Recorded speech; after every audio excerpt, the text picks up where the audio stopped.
Mari kita berdoa. Bapa, kami mengucap syukur buat karya Tuhan di dalam hidup kami. Kami bersyukur Kau pertemukan kami di tempat ini secara online dengan tidak kekurangan satu apapun. Biarlah kami sebentar lagi akan belajar Tuhan tentang doktrin Allah Tritunggal. Biarlah pelajaran ini bisa semakin memperkaya iman kami semakin kuat, kami semakin diteguhkan sebagai orang Kristen Tuhan. Terima kasih Tuhan, di dalam nama Tuhan Yesus, haleluya, amin. Oke, saya akan coba share screen. Semuanya jelas ya? Ya, saya akan coba share screen. Nah.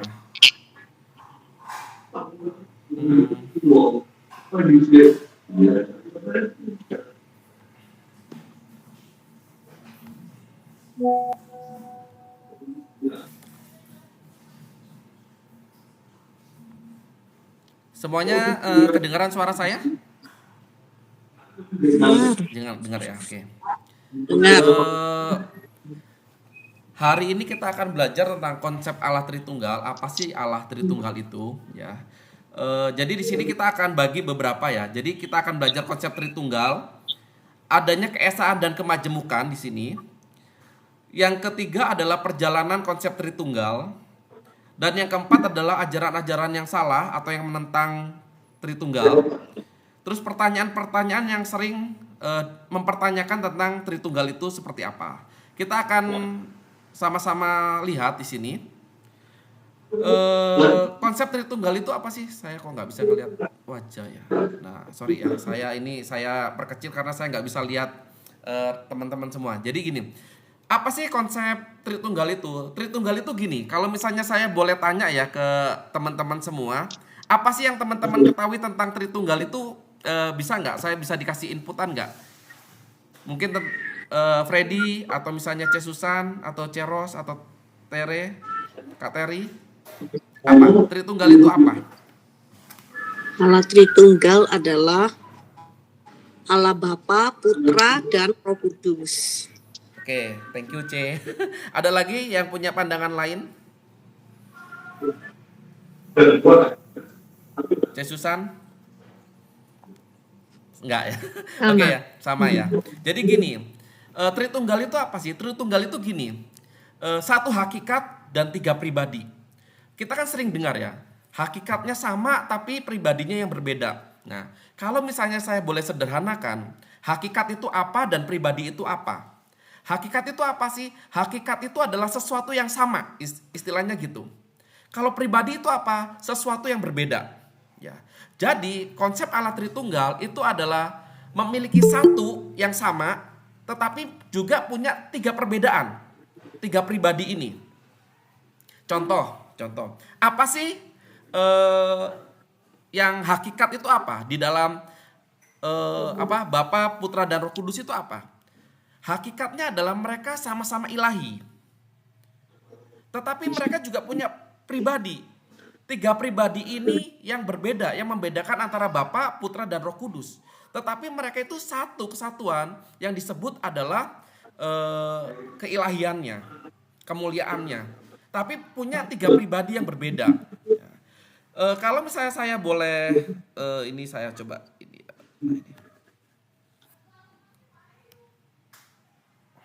Bentar. Saya akan coba lihatkan ini ya. Bentar ya, saya coba stop screen dulu.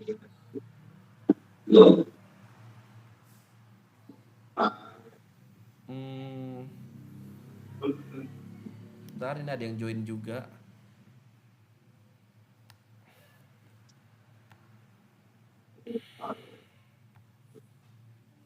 Saya coba stop sharing dulu. Saya akan coba masuk ke sini.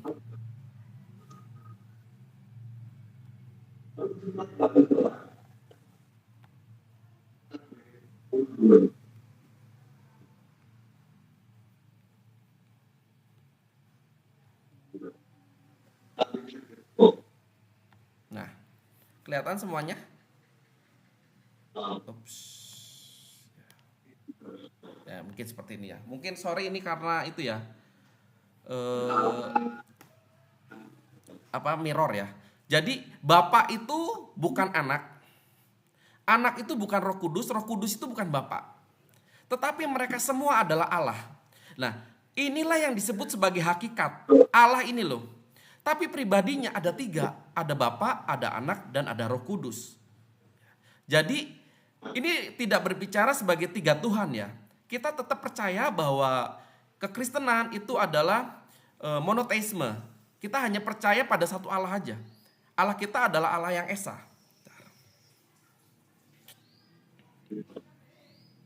Saya coba share lagi ini.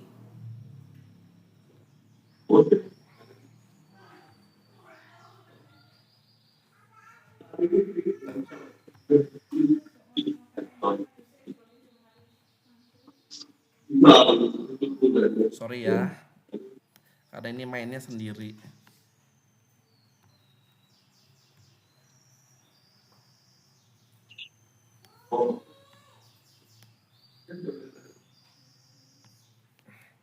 Nah, jadi kadang-kadang banyak orang berpikir bahwa kekristenan itu punya 3 Allah ya. Padahal enggak. Kekristenan tetap percaya bahwa kita itu punya satu Allah. Tetapi dalam bentuk pribadi yang berbeda. Contoh, nah, Vas, Asbak, dan Guci ya. Itu punya 3 pribadi ya. 3 hal yang berbeda. Vas, Asbak, dan Guci. Tetapi mereka punya hakikat yang sama, yaitu terdiri dari tanah liat. Walaupun hal ini tidak bisa menggambarkan secara sempurna ya bahwa Allah Tritunggal itu pakai filosofi seperti ini, tetapi setidaknya kita punya satu gambaran ya, bahwa hakikat itu adalah sesuatu yang sama, yaitu keilahian, dan ada juga yang berbeda, yaitu pribadi yang kita sebut pribadi. Nah, kita lihat lagi ya. Kadang-kadang kita berpikir bahwa satu kok jadi 3, 3 kok jadi 1. Nah, untuk menguji hal itu, biasanya para filsuf itu menguji dengan logika identitas. Ya. Logika identitas itu apa sih?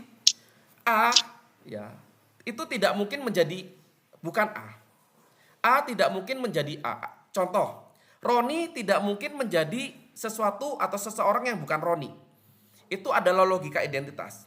Loh, ini satu hakikat sama dengan 3 pribadi. Pribadi dan hakikat itu tidak sama di dalam kekristenan.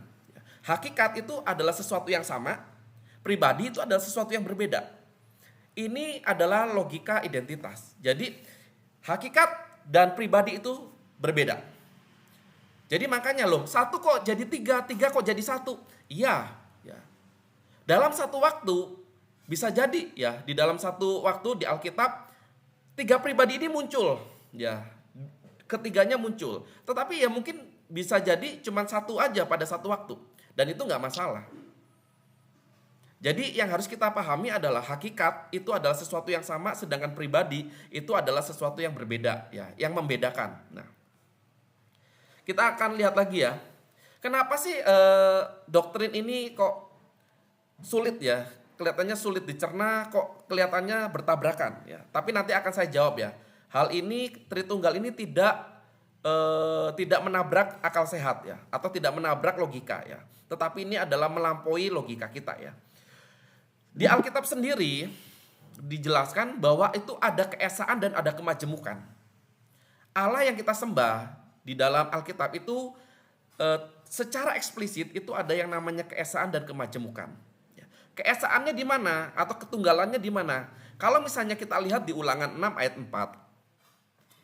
Dengarlah hai orang Israel, Tuhan itu Allah kita, Tuhan itu esa. Itu adalah ehad.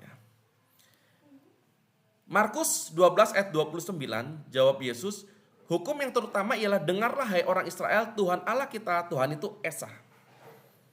Yohanes 17 ayat 3, inilah hidup yang kekal, yaitu bahwa mereka mengenal engkau satu-satunya Allah yang benar dan mengenal Yesus Kristus yang telah engkau utus.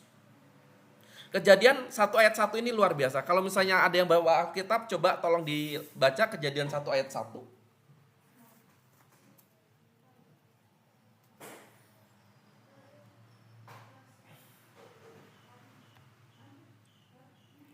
Kejadian 1 ayat 1.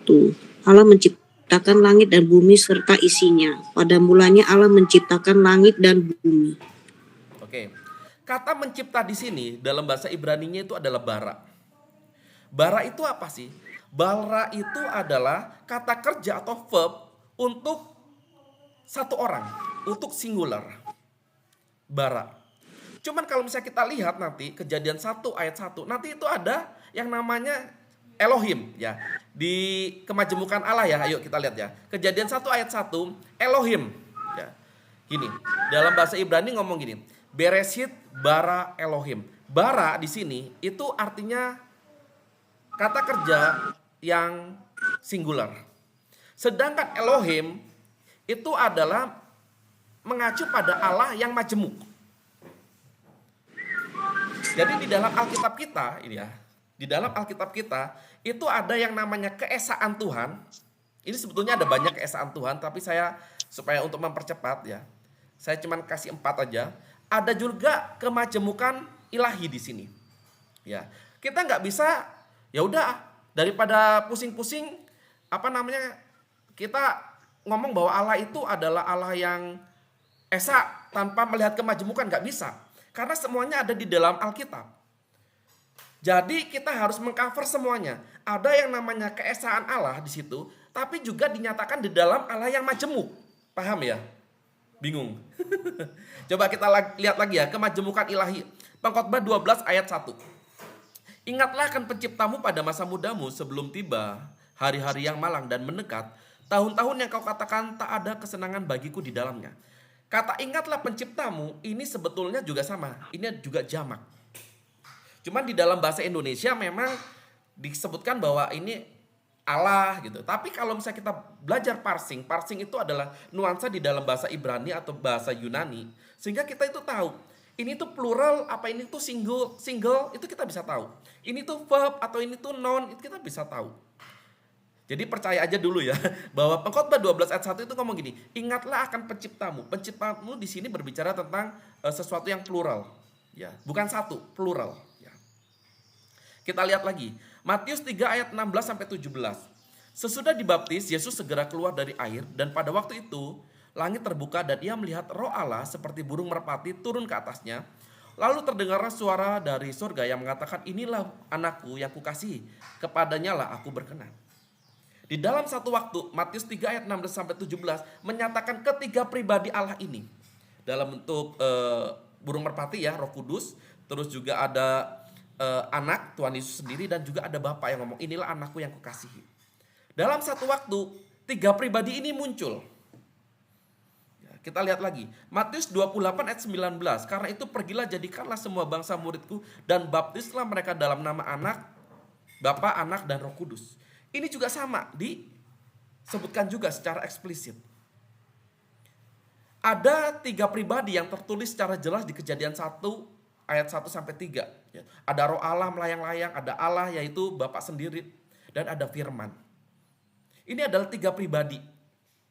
Tapi Ulangan 6 ngomong bahwa Allah itu esa. Kalau misalnya kita mau gampang, doktrin kekristenan ini mau gampang, ya udah kita ngomong aja Allah itu esa. Allah itu tunggal. Tapi kita nggak bisa ngomong seperti itu. Kenapa? Karena kalau misalnya kita ngomong seperti itu, maka kita akan meniadakan ya, di dalam Alkitab ini ketiga pribadi ini. Makanya bapak-bapak gereja merumuskan sesuatu yang luar biasa ya, yaitu Tritunggal ini. Satu di dalam tiga pribadi, satu hakikat tetapi memiliki tiga pribadi. Seperti itu. Kita akan lihat lagi ya, perjalanan konsep esa atau ehad ya, mumpung saya barusan ingat ya. Konsep esa atau misalnya ehad itu beda dengan konsep satu ya, itu nggak sama. Atau tauhid itu beda ya, satu itu beda. Esa itu kalau misalnya kita lihat, yuk kita lihat di ini aja, di Kejadian waktu pas Tuhan menciptakan langit dan bumi ya. Bentar ya.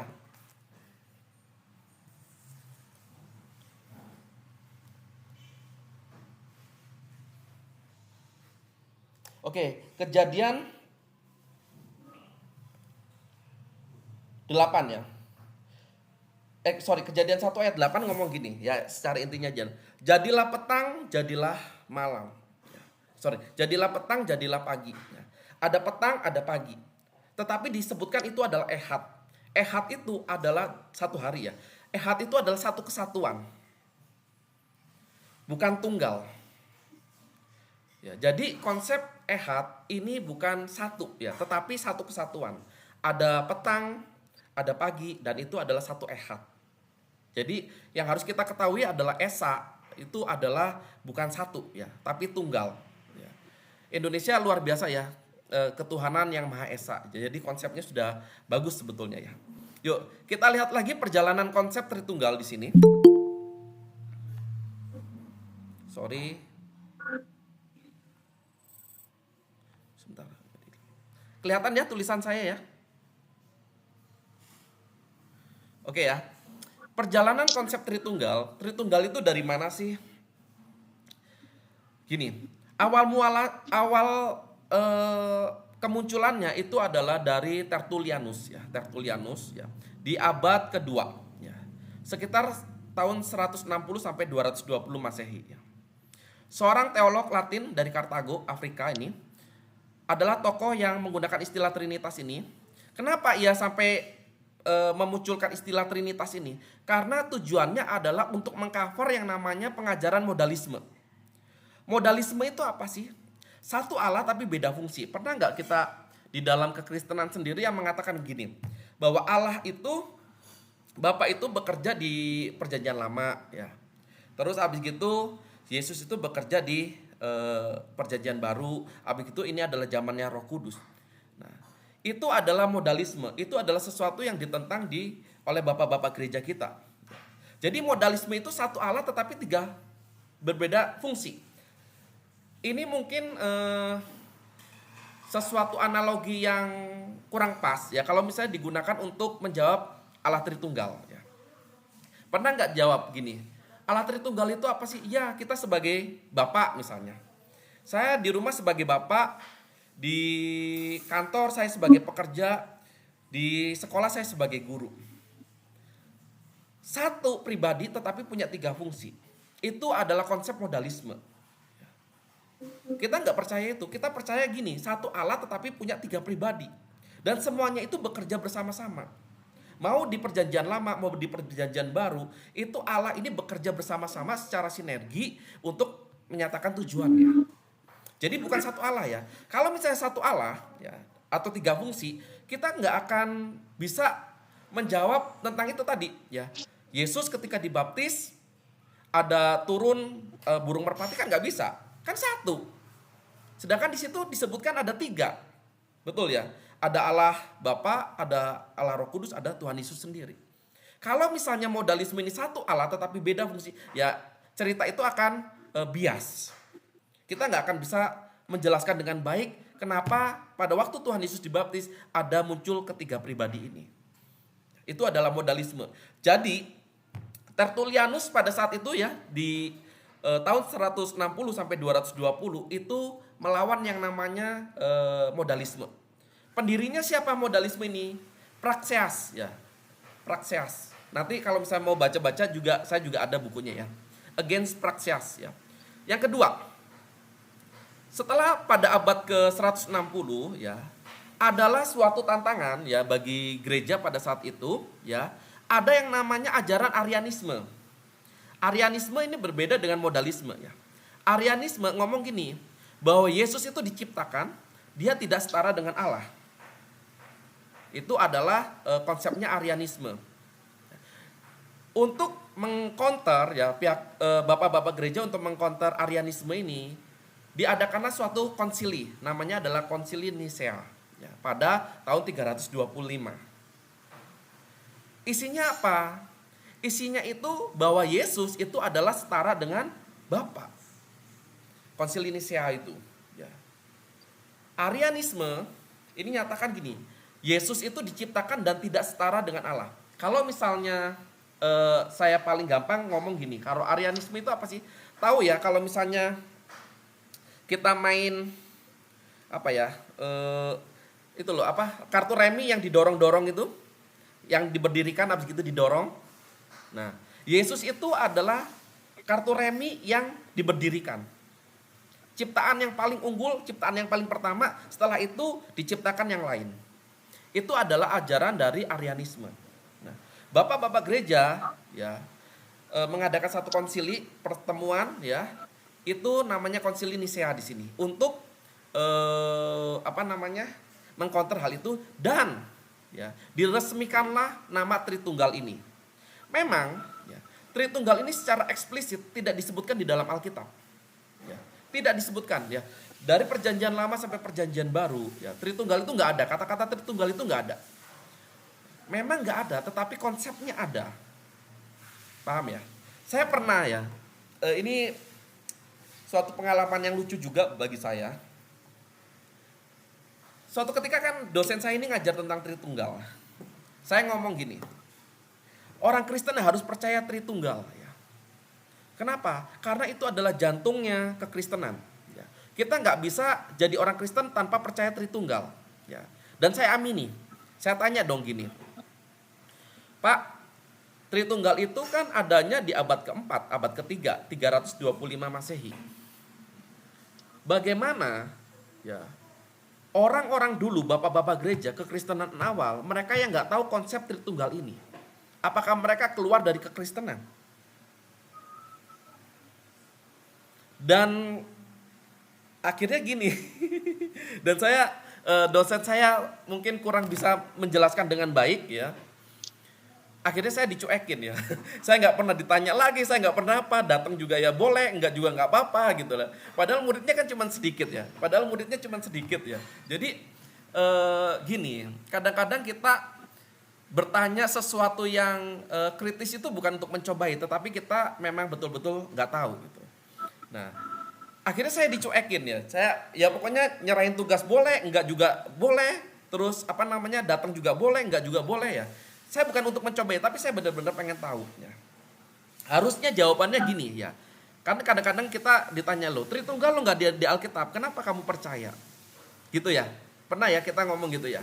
Ditanya gitu mungkin ya sama orang lain. Jadi gini, memang secara eksplisit ya kata Tritunggal itu nggak ada di dalam Alkitab. Tetapi konsepnya itu ada. Saya mau tanya, hukum Newton ya, tentang gravitasi itu ditemukan tahun 1600 sekianan. Ya. Saya mau tanya, sebelum tahun 1600 sudah ada belum hukum gravitasi? Sudah ada kan?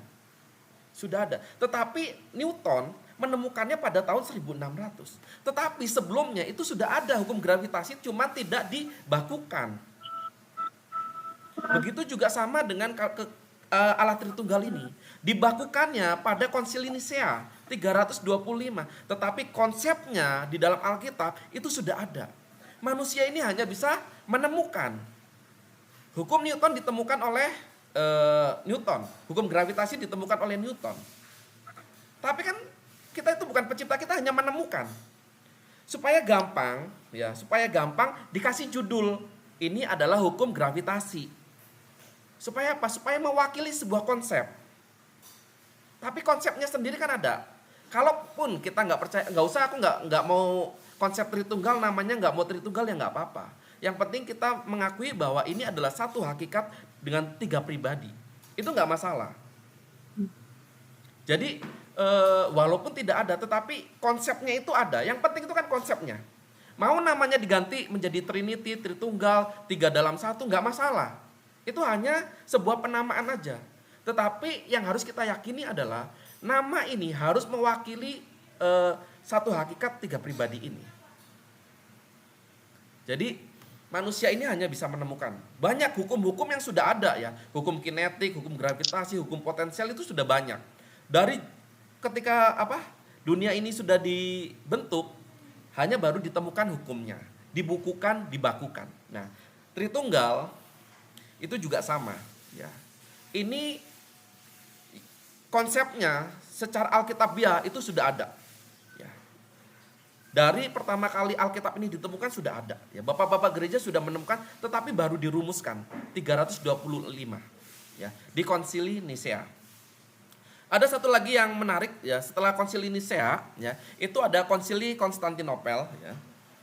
Ini untuk menyempurnakan ajaran Tritunggal dengan menyatakan bahwa Roh Kudus juga setara dan satu esensi dengan Bapa dan Anak. Jadi yang bisa saya garis bawahi gini, pada saat Nisea ya, itu sudah disebutkan bahwa itu ada Allah Roh Kudus. Cuman penekanannya adalah pada kristologi, pada Tuhan Yesus. Ketuhanan Tuhan Yesus itu adalah di Konsili Nisea, tetapi disempurnakan lagi di Konsili Konstantinopel. Kita GBI ya, kita GBI itu percaya pada dua kredo besar ya, GBI ya, terutama ya GBI lah. GBI Muhammad Rajani, apapun itu GBI yang namanya depannya GBI, kita percaya pada dua pengakuan besar ya. Yaitu salah satunya adalah pengakuan iman rasuli ya. Di situ juga disebutkan bahwa tiga pribadi ini, dan yang kedua adalah Konsili Nisea dan Konsili Konstantinopel. Biasa disingkat jadi PING ya. Pengakuan iman Nisea dan Konstantinopel. Kalau misalnya di gereja-gereja Reform itu ada banyak ya. Bukan hanya konsili ini ya. Ada Heidelberg ya, ada Westminster, ada Chalcedon, itu ada banyak. Cuman kalau misalnya kita di GBI ya, itu bersyukurlah kita cuman dua ini aja ya yang paling banyak disebut ya. Pengakuan iman rasuli, pengakuan Nisea sama Konstantinopel. Biasa di singkatnya PIR dan PING ya. Oke, kita akan lihat lagi. Saya waktunya kan cuman 1 jaman ya nanti ya. Reformasi dan tradisi Protestan ya. Reformator seperti Luther dan Calvin tetap menerima doktrin Tritunggal sebagai ajaran Alkitabiah dan bagian penting dari iman Kristen. Pengakuan iman seperti Credo Athanasius dan Credo Westminster, ini yang tadi saya sebutkan ya, menegaskan doktrin Tritunggal. Kalau kita ini kan Reform ya. Kalau GBI kita cukup di Nisea sama Konstantinopel saja. Kalau di Reform itu ada banyak ya, ada Chalcedon, ada Athanasius, ada Westminster, ada banyak. Itu dalil-dalilnya ada banyak, ada 82. Biasanya mereka belajarnya dalam bentuk katekimus ya. Terus yang kelima, zaman modern dan kontroversi ya. Ini adalah perjalanan Tritunggal ya nanti ya. Beberapa kelompok muncul untuk menolak Tritunggal ya, sampai sekarang pun ada. Salah satunya adalah Saksi Yehova ya. Saksi Yehova mengatakan bahwa Yesus ini lebih rendah ya. Yesus ini adalah ciptaan yang paling awal ya, paling unggul ya. Tapi Yesus ini nggak bisa disamakan dengan Allah karena ini adalah ciptaan. Ya. Sama seperti kapan hari pernah ada juga pengajaran ini hamba Tuhan besar juga mengaku Kristen ya, tetapi mengatakan bahwa Yesus itu adalah orang biasa yang dihinggapi oleh Roh Kudus ya. Mungkin teman-teman tahu ya. Salah satu dogma paling itunya adalah tentang Corpus Delicti ya. Nanti mungkin bisa ya siapa pendetanya itu ya. Tentang Corpus Delicti. Nah, yang kedua ada Unitarian.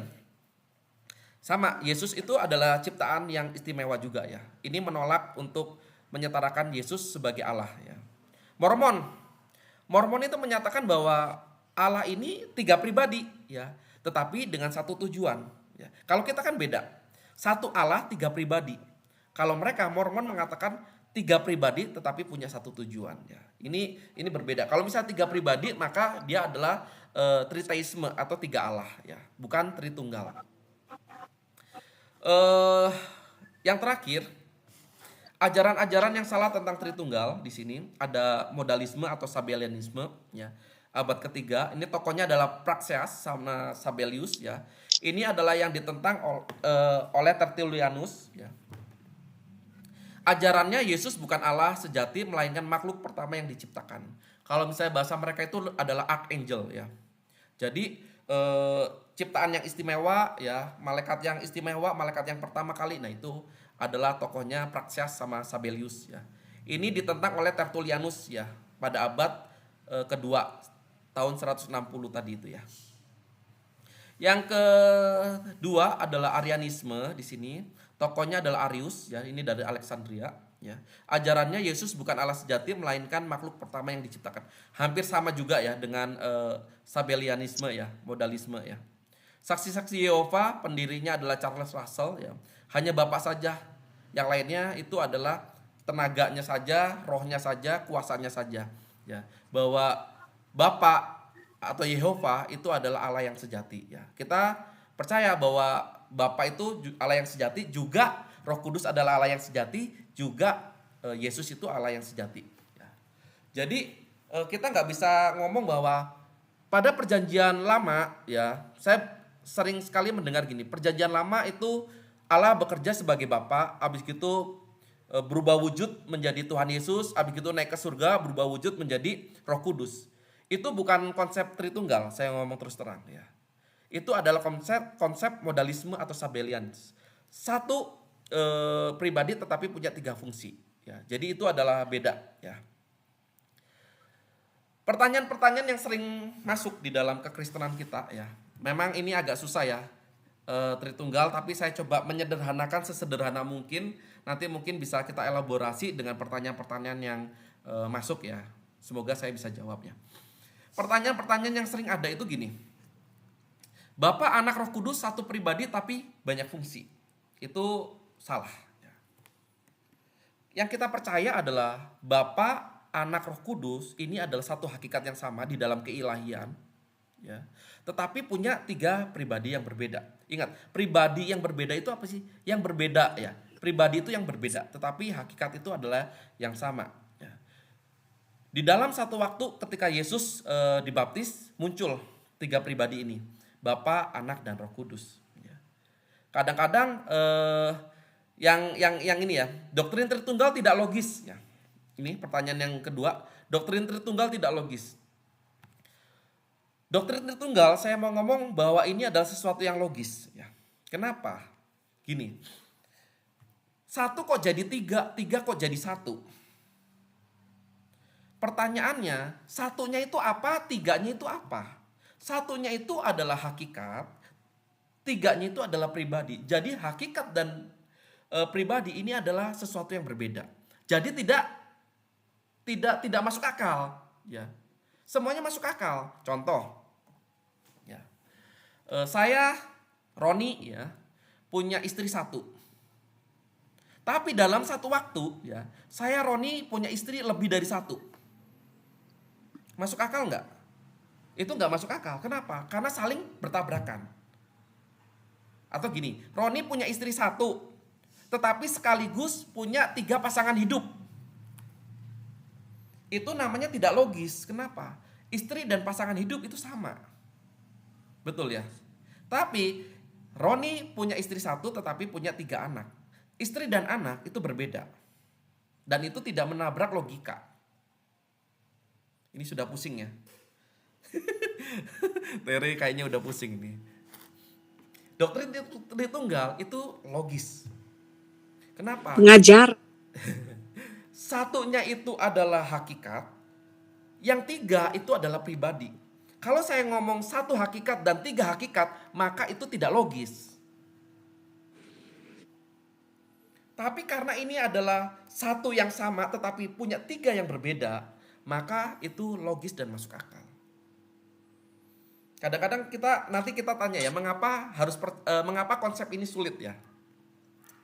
Yang pertanyaan yang sering ada ya, doktrin Tritunggal berasal dari mitos Yunani. Jadi gini, mitos Yunani memang ada 1 yang sama mungkin ya, punya 3 dewa utama ya. Sama seperti kekristenan juga ya, percaya bahwa ada Allah Anak, Allah Roh Kudus ya, juga Allah Bapa ya. Mitos Yunani juga sama, ada 3 dewa utama ya, yaitu Zeus, Hades, sama Poseidon biasanya ya. Tapi cerita ini adalah cerita yang berlainan, cerita yang independen, yang tidak saling berkaitan satu dengan yang lain. Jadi kita nggak bisa menyamakan bahwa konsep Tritunggal ini sama dengan konsep mitologi Yunani. Kenapa? Karena perbedaannya sangat besar. Mungkin yang sama adalah 1 ya, punya 3 Allah utama tadi, tetapi yang berbeda itu sangat banyak. Mitologi Yunani kalau misalnya kita lihat ya, itu banyak dewa-dewa ya, tetapi mereka biasanya saling bertempur dengan satu dengan yang lainnya. Coba saya mau tanya, di dalam Alkitab ada nggak Allah Anak, Allah Bapa, Allah Roh Kudus bertempur atau saling serang gitu? Kan nggak ada. Allah Anak, Allah Bapa, Allah Roh Kudus ya, itu punya satu tujuan. Tapi kalau misalnya mitologi Yunani, itu tujuannya banyak ya. Tiap dewa punya tujuannya, tiap dewa punya tujuannya. Ada dewa kesuburan, dewa apa segala macam. Kadang-kadang dewa 1 berperang dengan dewa yang lain. Ya. Kekristenan nggak seperti itu, banyak perbedaannya. kesamaannya jadi cuma 3 itu tok ya, punya 3 dewa utama. Tetapi ini adalah satu entitas yang berdiri sendiri, tidak bisa disamakan. Karena ada mitologi Yunani, maka ada konsep Allah Tritunggal. Enggak seperti itu. Ini adalah 2 cerita yang berbeda. Konsep Tritunggal dan mitologi Yunani. Mengapa sulit konsep ini? Saya ini udah hampir 2 terakhir ya. Mengapa konsep ini sulit bagi kita? Bahkan bagi orang Kristen sekalipun ini sesuatu yang sulit ya. Saya mau tanya gini. Kalau misalnya ada satu garis ya. Kan di dalam bentuk itu ada garis atau gini. Ada 1 dimensi, ada 2 dimensi, ada 3 dimensi, betul ya? 1 dimensi itu apa? Ya panjang aja, garis panjang aja gini. Kalau 2 dimensi apa? Ada panjang, ada lebar. Betul ya? Ada panjang, ada lebar. Kalau 3 dimensi gimana? Ada panjang, ada lebar, ada tingginya. Nah, bagi yang hanya makhluk 1 dimensi, hanya panjang saja, dia untuk tahu konsep tentang lebar, itu dia sulit. Kenapa? Karena dia hanya tahu cuman panjang aja. Dia nggak tahu tentang lebar. Begitu juga kalau misalnya makhluk 2 dimensi. Ya. Sorry ya. Begitu juga kalau misalnya makhluk 2 dimensi. Ya. Dia akan sulit mencerna. Loh, di dunia ini cuman ada panjang dan lebar saja. Nggak ada yang namanya tinggi. Karena otaknya mereka hanya ada panjang dan lebar saja. Begitu dia itu tahu tentang tinggi, mereka akan kesulitan. Konsep Tritunggal ini sulit kenapa? Karena kita adalah makhluk materi. Sedangkan Tuhan itu adalah non materi. Gini, materi dan non materi itu gini. Kita itu adalah makhluk yang diciptakan. Sedangkan Tuhan itu adalah pencipta. Kita manusia diciptakan ada buminya dulu, ada tumbuhan, ada segala macam, kita diciptakan. Sedangkan ini kita itu adalah makhluk, Tuhan itu adalah sang pencipta. Untuk pencipta memahami yang diciptakan itu gampang. Tetapi kita sebagai makhluk yang diciptakan untuk memahami yang pencipta ini akan sangat sulit sekali. Kenapa? Karena Tuhan itu di Kejadian 1 ayat 1 ya, Tuhan menciptakan segala sesuatunya ketika bumi dan materi ini belum ada. Ketika Tuhan menciptakan bumi dan segala isinya, itu adalah dari ketiadaan. Sedangkan kita dibentuk dari sesuatu yang sudah ada. Paham ya maksud saya ya? Jadi akan sulit sekali. Sesuatu yang sederhana tentang Allah, itu akan sangat sulit sekali diketahui atau misalnya dipelajari dengan baik oleh manusia. Kalau konsep tentang Allah ini adalah sesuatu yang mudah dipahami oleh otak manusia, maka itu bukan Allah. Kenapa? Karena sudah bisa masuk di dalam otak kita. Karena ini adalah sesuatu yang besar, sedangkan otak kita adalah kecil, maka ini akan menjadi sesuatu yang sulit untuk dipelajari. Ingat ya, sesuatu yang sederhana ya bagi Allah itu sangat-sangat rumit bagi kita manusia. Kenapa? Karena kita adalah ciptaan. Sedangkan kita mau mempelajari pencipta ini kan sesuatu yang sulit. Tuhan menciptakan segala sesuatu sebelum materi ada. Tapi kita ya, diciptakan dari sesuatu materi yang sudah ada. Jadi memang sulit sekali konsep ini. Tapi sulit bukan berarti menabrak logika. Enggak. Konsep Tritunggal ini melampaui logika, bukan menabrak logika. Bukan menabrak akal sehat, enggak. Tapi melampaui akal sehat kita sebagai manusia. Mengapa sih kita harus percaya konsep Tritunggal ini? Karena gini, kalau misalnya kita lihat ya, ajaran-ajaran yang menyerang ke Kristenan dalam tanda petik adalah Tritunggal, itu biasanya ngomong bahwa Yesus ini bukan Allah. Ya. Ini adalah sesuatu hal yang penting. Ya. Kisah 4 ayat 12 ya, tidak ada yang olehnya kita diselamatkan kecuali dalam nama Yesus. Jadi kalau misalnya kita nggak percaya konsep Tritunggal ini bahwa Yesus itu punya sifat keilahian, maka mungkin kita akan sulit untuk bisa diselamatkan ya. Kenapa? Karena tidak ada nama lain yang olehnya kita beroleh keselamatan di kolong langit ini.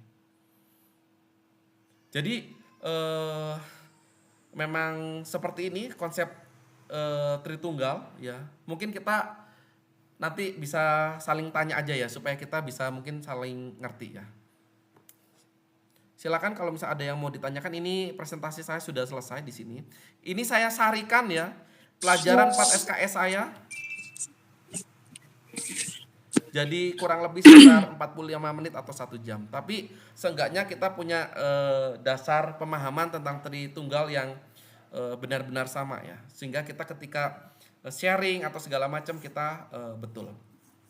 Jadi intinya adalah satu hakikat, 3 pribadi. Hakikat itu apa? Hakikat itu adalah sesuatu yang sama. Tetapi pribadi itu adalah sesuatu yang berbeda. Propertinya berbeda. Mungkin seperti itu aja. Ada yang mau ditanyakan silakan. Ya silakan. Saya mau tanya, hakikat itu kan berarti sesuatu yang sama, pribadi itu sesuatu yang berbeda. Kalau dulu pengertianku Tritunggal itu memang yang tadi Koko jelaskan, satu pribadi 3 fungsi, kan biasanya dijelaskan secara gamblangnya kan gitu. Cuman tadi pas ngelihat waktu Yesus dibaptis, bener ya, kan saat itu kalau satu pribadi 3 fungsi kan enggak mungkin. Saat itu ada Allah yang berbicara, ada pribadi Yesus yang dibaptis, juga ada Allah Roh Kudus yang jadi rupa burung merpati.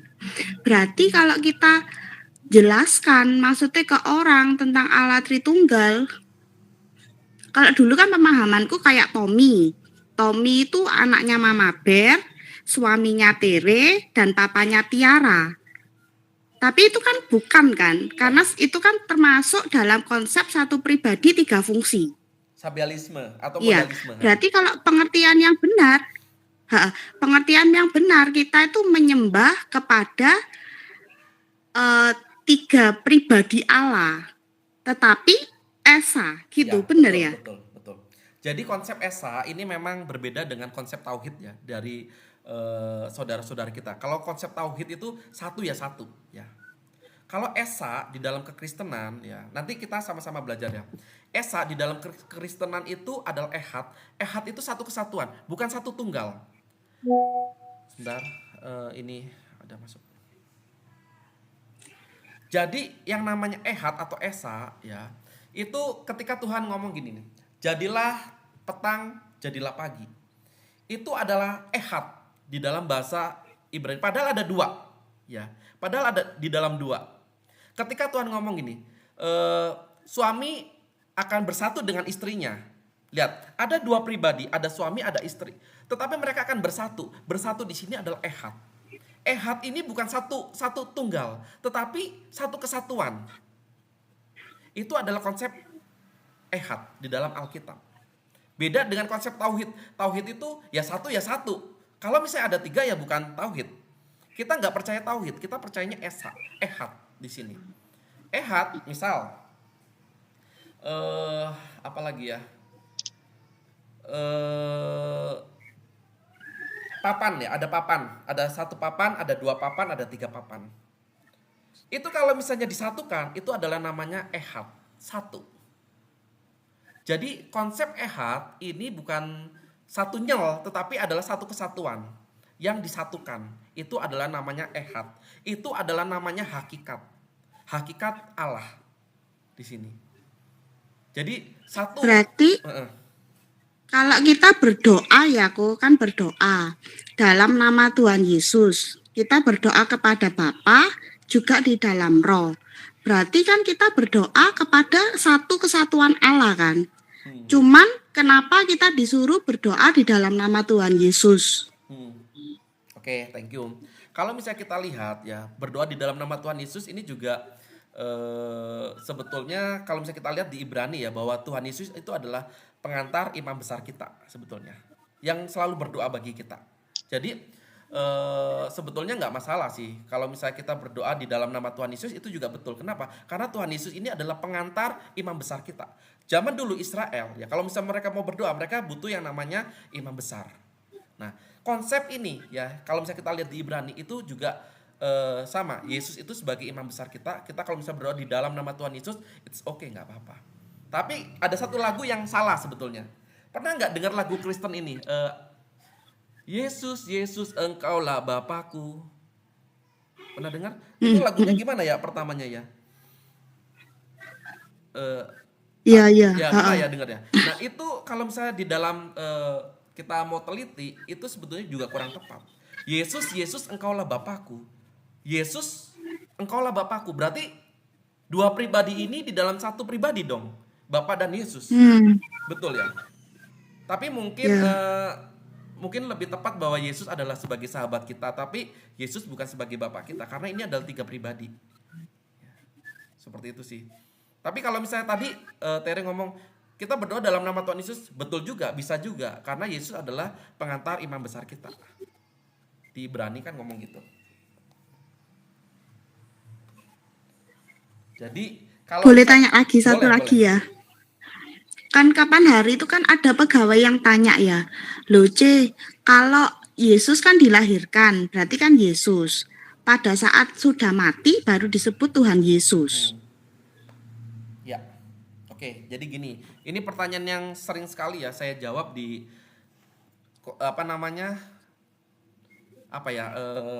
pertanyaan-pertanyaan yang masuk ke saya ya. Yesus itu bukan sejak dia mati abis gitu kita anggap Tuhan, bukan. Dari lahirnya pun dia sudah ajaib, ya kan? Dari perawan Maria ya dikandung oleh Roh Kudus, itu sudah ajaib. Dan yang harus kita ketahui adalah bahwa gini, kita kekristenan itu tidak menjadikan nabi atau manusia menjadi Tuhan, enggak. Kekristenan percaya bahwa Allah itu menjadi manusia dalam bentuk Tuhan Yesus ini, inkarnasi. Kalau misalnya ya sesuatu yang terbatas, sesuatu yang fana mau menjadi yang tak terbatas itu nggak bisa. Misal air laut bisa nggak ngisi ember? Air laut bisa nggak ngisi ember? Bisa. Bisa. Tapi kebalikannya, ember tidak akan bisa mengisi air laut. Kenapa? Air laut ini kan tak terbatas. Ember ini terbatas. Iya. Manusia ini terbatas, Allah itu tidak terbatas. Yang tidak terbatas menjadi yang terbatas bisa nggak? Bisa. Bisa. Tapi yang terbatas mau menjadi yang tidak terbatas bisa nggak? Nggak bisa. Nggak bisa. Manusia mau menjadi Allah bisa nggak? Nggak bisa. Tapi Allah menjadi manusia itu bisa. Kita harus percaya gini, kalau misalnya gitu orang Kristen menyembah manusia, kita bilangin sama ya. Kita juga percaya bahwa manusia tidak bisa menjadi Allah. Kekristenan juga percaya manusia tidak bisa menjadi Allah. Tapi kalau bisa dibalik, Allah menjadi manusia itu pasti bisa. Yohanes 1 ayat 1 kan bisa. Pada mulanya adalah firman ini menjadi daging, menjadi manusia. Gak bisa dibalik. Manusia gak bisa menjadi Allah. Nabi gak bisa jadi Allah. Tapi Allah jadi manusia bisa, Allah jadi nabi bisa. Yang tak terbatas menjadi yang terbatas bisa. Tapi dibalik gak bisa. Terus kekristenan itu gimana? Kita percaya bahwa Tuhan Yesus, ini nanti kita bicara tentang kristologi ya, berbicara tentang ketuhanan Tuhan Yesus. Cuman gak apa-apa, ada sangkut pautnya juga. Tuhan itu dianggap sebagai Tuhan, itu bukan hanya ketika dia bangkit. Ya. Tetapi dari kelahirannya pun dia sudah ajaib. Ya. Tidak berhubungan intim layaknya manusia. Ya. Dia dikandung oleh Roh Kudus dari perawan Maria, itu aja udah luar biasa. Jadi bukan berarti kita menyembah Tuhan Yesus karena dia bangkit dari kematian, enggak. Kelahirannya pun sudah luar biasa. Ya. Terima kasih, Ko. Iya, makasih. Miss Evi mungkin, C. Susan, Miss Supia. Ini siapa lagi ya? Tanya, Ko. Ya.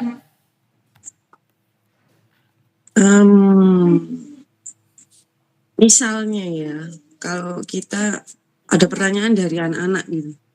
Gimana kita menjelaskan tentang Tritunggal dengan sederhana? Baik, makasih pertanyaannya Miss Evi. Sekali lagi ya, sesuatu yang sederhana tentang Allah itu tidak pernah mudah, tidak pernah gampang. Semuanya pasti rumit, semuanya pasti susah. Cuman saya selalu mungkin lebih tepat ya, tapi bukan nggak tepat juga sih sebetulnya perumpamaan ini ya. Cahaya itu tunggal, tapi bisa berubah warna. Betul ya? Kalau misalnya cahaya putih itu kan ada pelangi tuh. Atau kalau misalnya kita gampangnya, warna putih itu terdiri dari RGB, red, green, blue, 3 warna primer. Betul ya? Dan itu mungkin satu-satunya yang mungkin bisa mendekati ya. Maksud saya mendekati, walaupun nggak sempurna. Kadang-kadang ada yang berpendapat gini, kalau menjelaskan tentang Tritunggal, berbicara tentang air. Air bisa dalam bentuk uap, bisa dalam bentuk es batu, padat, segala macam. Tapi itu satu pribadi menjadi 3 wujud. Tapi ya memang sulit ya. Cuman mungkin yang mendekati menurut saya ya tentang cahaya itu. Ada satu, tetapi di dalamnya itu ada warna lain juga di situ. Tapi kalau berkumpul, nah satunya itu adalah hakikat Allahnya itu, tetapi warnanya lain itu adalah kepribadiannya. Tapi ya itu juga terus terang nggak ada satupun nggak ada yang bisa menjelaskan dengan sempurna bagaimana konsep Tritunggal ini. Nggak ada satupun perumpamaan yang bisa menjelaskan dengan sempurna. Kenapa? Ya itu tadi ya. Kita ini adalah makhluk materi. Mau mempelajari sesuatu pencipta yang tidak terdiri dari materi. Betul ya? Jadi akan sulit. Tetapi kalau aku disuruh milih antara yang lain-lain itu, misalnya kayak 3 pribadi, saya sebagai bapak, sebagai anak, atau sebagai guru, itu mungkin nanti masuknya takutnya salah tangkap ya. Itu mungkin takutnya ke modalisme atau ke Sabellians. Atau kalau misalnya saya menerangkan tentang air dalam bentuk uap, dalam bentuk padat, itu juga mungkin kurang juga. Kenapa? Karena airnya kan satu, tapi berubah-berubah. Nah itu juga kurang tepat juga. Mungkin yang mungkin bisa mendekati itu ya mungkin tentang cahaya itu, atau tentang segitiga. Kenapa segitiga ini? Ya segitiga ini kan ada 3 sisinya. Nah ini ya, ada Allah, Allah Anak, Allah Roh Kudus, dan lain sebagainya. Itulah yang disebut sebagai segitiga. Ya, Tritunggal itu mungkin menurut saya yang tepat itu seperti itu. Ya, tapi walaupun mungkin nggak sesederhana itu, tapi kita mungkin bisa memulai dari segitiga atau cahaya itu, daripada kita memulai dari ayah sebagai anak, sebagai apa segala macam. Takutnya nanti mereka salah. Walaupun itu ya tidak tidak menggambarkan secara sempurna konsep Tritunggal ini ya. Seperti itu sih Miss Evi. Ya, makasih Bu.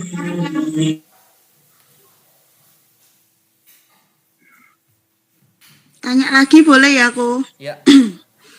Jadi kalau kita berdoa kepada Allah, kepada Tuhan Yesus, kepada Roh Kudus, kan enggak apa-apa kan kita berdoa kepada salah satu pribadi. Ya nggak apa-apa. Karena kan esa kan ya? Iya, nggak apa-apa. Tapi Kan tujuannya juga sama.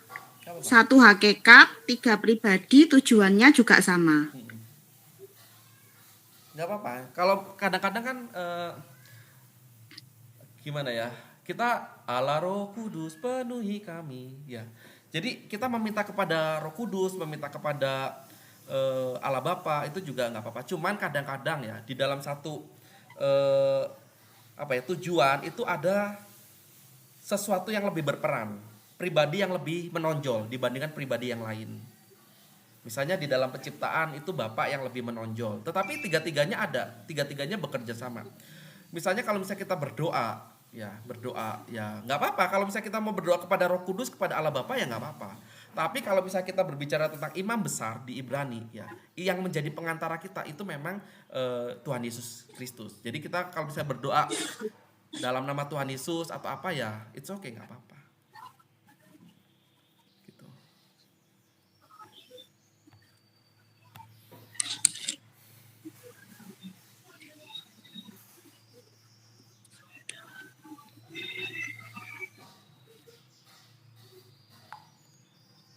Ini Mr. Arta terlempar katanya. Jadi konsep tentang Tritunggal itu sudah ada walaupun sebelum Konsili Nisea maksud saya. Saya kapan hari pernah dicuekin kan sama dosen saya ya. Tanya ini disangkanya saya mencobai, padahal ya enggak, saya juga pengen tahu kebenaran ya. Gimana, ada lagi? Mr. Freddy? Dah.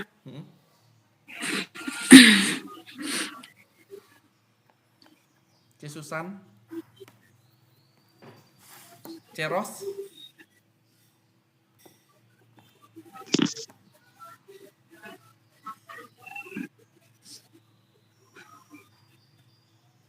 Nggak ada?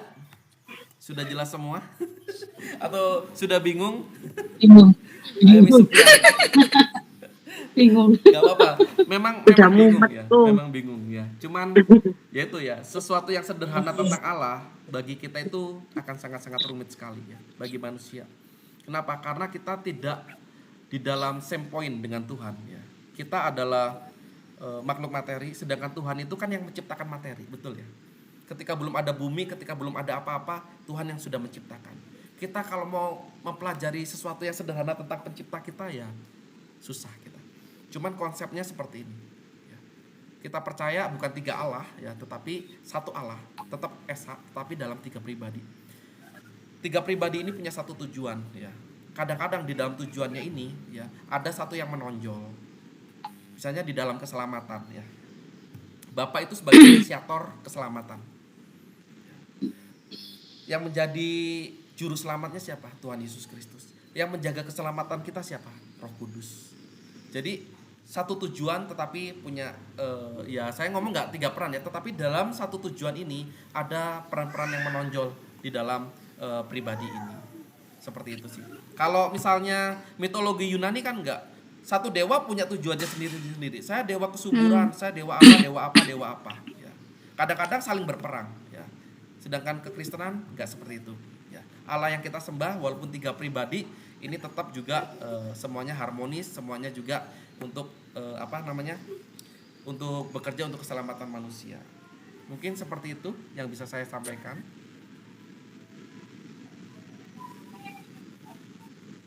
Ini beneran nggak ada lagi? Saya sangat senang sekali ya kalau misalnya kita bisa menjawab pertanyaan-pertanyaan tentang kekristenan ya, supaya kita ini imannya dikuatkan, diteguhkan, kita nggak gampang terombang-ambing ya dengan pengajaran-pengajaran ya seperti itu. Terus ya itu tadi yang banyak menyerang kekristenan ya, kok manusia disembah jadi Allah. Nah itu kita juga bisa memberikan pertanggungjawaban yang baik ya. 1 Petrus 3 ayat 15 ya. Siap sedialah kamu apabila kamu ditanyai pengharapan yang ada pada dirimu. Seperti itu.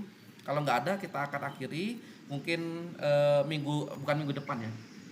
1 bulan lagi atau apa. Kalau misalnya ada mau topik yang kita bicarakan juga boleh. Kak Teri ada ya? Kok nggak kedengaran suaranya Kak Teri? Ada jemaah datang. Oh siap Kak Teri. Ini tadi. Yang tadi bisa di-share di grup ya, aku. Yang mana itu? Yang aku share tadi di. Oh ya, catatan saya ya. Ya. Boleh. Kok satu lagi kok, tadi inget kok. Terus yang kan ada pertanyaan lagi kapan hari. Loh, kalau Yesus itu memang Tuhan kok mati? Kok diizinkan mati? Kan konsepnya kan memang mati terus bangkit karena kita Kristen. Kita percaya, oh memang konsepnya gitu. Cuman kan kalau orang luar kan loh, kalau Tuhan kenapa kok mati? Ya. Oke, terima kasih ya. Hanya ada satu yang bisa memuaskan rasa keadilan Allah di dalam hidup kita, yaitu gini, bahwa harus ada seseorang yang menanggung dosa kita ya. Semuanya sudah tahu ya. Dosa kita ini yang kita lakukan ya, itu nggak bisa dengan kebaikan kita sendiri ya. Itu kita bisa menyelamatkan, kita nggak bisa. Harus ada oknum lain yang nggak bersalah ya, yang menebus kita. Ketika di Taman Eden ya, Adam dan Hawa jatuh ke dalam dosa, ada oknum lain yang tidak bersalah yang mati. Betul nggak? Apa itu? Domba. Betul? Ada binatang yang disembelih. Binatang yang nggak berdosa disembelih untuk manusia. Harusnya kan enggak, ya. Kenapa hal ini? Karena kita itu tidak bisa menyelamatkan diri kita sendiri. Konsep kekristenan gitu dulu, ya. Kita manusia percaya bahwa kita tidak bisa menyelamatkan diri kita sendiri. Dengan kebaikan kita, dengan apapun itu kita nggak bisa.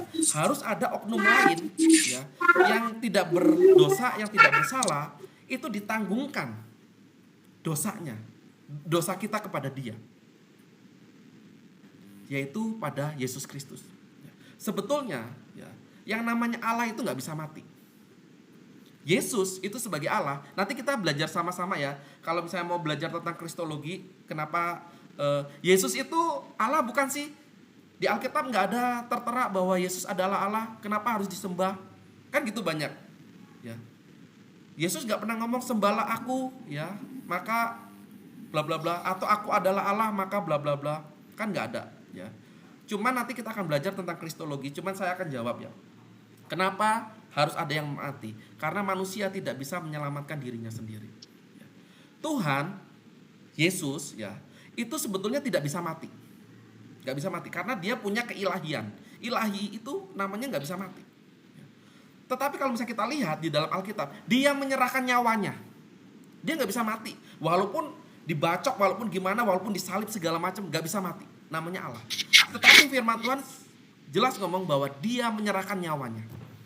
Dia menyerahkan nyawanya. Kemanusiaannya mati. Tapi keilahiannya nggak mati. Bahwa Yesus, ya, sebagai Tuhan itu memang konsepnya seperti itu. Ya. Menebus dosa kita, ya, harus ada pribadi lain, oknum lain yang tidak bersalah yang menggantikan dosa kita. Kalau nggak seperti itu nggak bisa. Kita nggak bisa menebus. Konsep juru selamat seperti itu. Ya, jadi dan ini juga yang bagus ya. Ya nanti tambah panjang ya. Nanti tambah panjang. Kenapa sih Tuhan harus turun ke bumi jadi manusia kan gitu? Ya. Kenapa kok nggak di atas aja bla bla bla? Nanti mungkin kita bisa belajar di kristologi ya. Nanti tolong diingatkan saya tentang kristologi. Artinya tentang Tuhan Yesus, ketuhanannya dan kemanusiaannya. Saya waktu dulu pernah terakhir ya, mungkin 5 menit terakhir. Saya dulu pernah sharing di mungkin kalau nggak salah di hari WAH atau di hari Rebo ya. Tentang bahwa Tuhan itu belajar sekolah ya. Ada 12 tahun ya. Tuhan Yesus 12 tahun dan tercatat di Alkitab dan 30 tahun pada saat itu Tuhan Yesus melayani sebagai rabi ya. Di antara 12 dan 30 tahun ini kemana sih Tuhan Yesus? The Love Years of Jesus namanya ya. Itu ternyata kalau misalnya kita nanti pelajari ya pada saat itu Tuhan Yesus itu sedang berada di itu ya, di namanya itu bar mitzvah ya. Bet midras bar mitzvah ya. Jadi Tuhan itu belajar yang namanya bukan belajar sih. Belajar sistem pendidikan Yahudi pada saat itu seperti itu. Umur 30 dia baru bisa matang dan dia siap melayani sebagai rabi ya. Cuma nanti kita akan belajar itu mungkin kalau memangnya tertarik kita akan belajar tentang kristologi ya seperti itu ya. Tapi untuk sementara batasan kita adalah sampai Tritunggal dulu. Nanti mungkin kita bisa lanjut lagi. Ada lagi? Kalau nggak ada kita akan tutup. Sudah, terima kasih Ko. Terima kasih, kita akan tutup dalam doa ya. Kak Teri bisa bantu tutup dalam doa? Tuh, mana Kak Teri?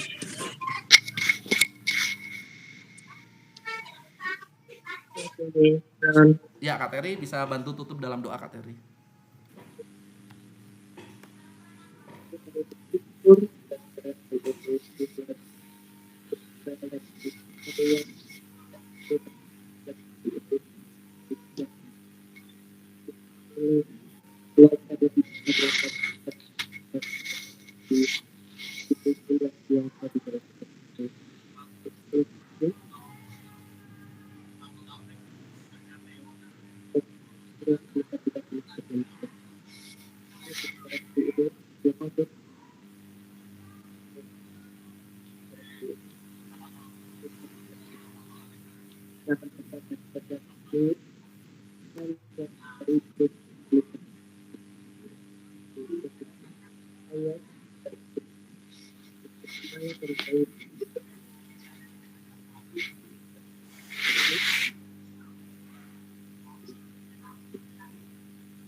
Amin, sudah?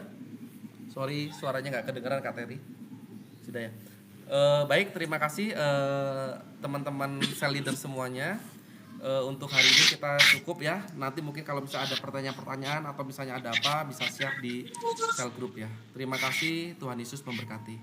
Terima kasih, Tuhan Yesus memberkati Terima semuanya. kasih. Terima kasih, ya. Saya close ya semua. Ya.